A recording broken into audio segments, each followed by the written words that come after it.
Ya, saya baca semalam Kini Beast, Tun Daim sebut Anwar ni pemimpin lemah. Dalam konteks yang sebut itu dari Tun Daim, saya menyatakan bahawa saya bersetuju Tun Daim mengatakan Anwar lemah kerana Anwar lemah kerana tak dapat mengangkat anak dia menjadi 10 yang terkaya di Malaysia. Itu Anwar sangat lemah. Anwar juga lemah dalam menghimpun harta kekayaan seperti mana Tun Daim. Ini kelemahan yang tidak ada tolak banding. Sukar saya nak maafkan Anwar kerana kelemahan ini.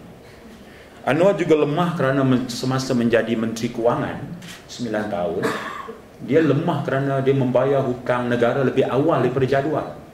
Ya. Dan dia juga lemah kerana dia membentangkan bajet, balance bajet. Ya, sepanjang dia menjadi Menteri Kewangan. Itu tak patut dilakukan. Menteri Kewangan terbaik haruslah menimbun hutang macam sekarang 600 bilion. Dan defisit belanjawan negara itu sejak 99 sampai sekarang terus melebar.